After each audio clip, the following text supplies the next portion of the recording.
Hello everyone, welcome back to Harper's Chic. As a reminder to seize the last weeks of summer, today we'll be making a super healthy version of the famous boba ice cream. It's so delicious you'll wonder if it's a naughty treat. I've also rigged a super easy way to making the bobas, so this will be a quick and easy recipe. Let's get started.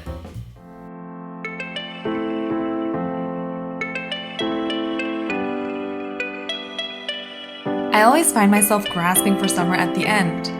This is when I'll get it together and actually make it to the beach, eat tons of ice cream and kiwis, and listen to 90s summer vibe K-pop songs. Have you guys heard Ihyori's new songs from the variety TV show How Do You Play? Come on, so much nostalgia. Old K-pop songs to me are the equivalent to Backstreet Boys, NSYNC, and Britney, you know the pack. But back then, living in America, surrounded by mostly non-Asians, it encouraged me to see someone who looked somewhat like me doing such hip things. It made me feel so cool by association. So if you've never heard of any K-pop before or know some of the newer groups, give the oldies a listen. Retro culture is a thing.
I hope you love these ice cream pops. Please like, comment, and subscribe to my channel, Harper's Chic. Stay chic and healthy.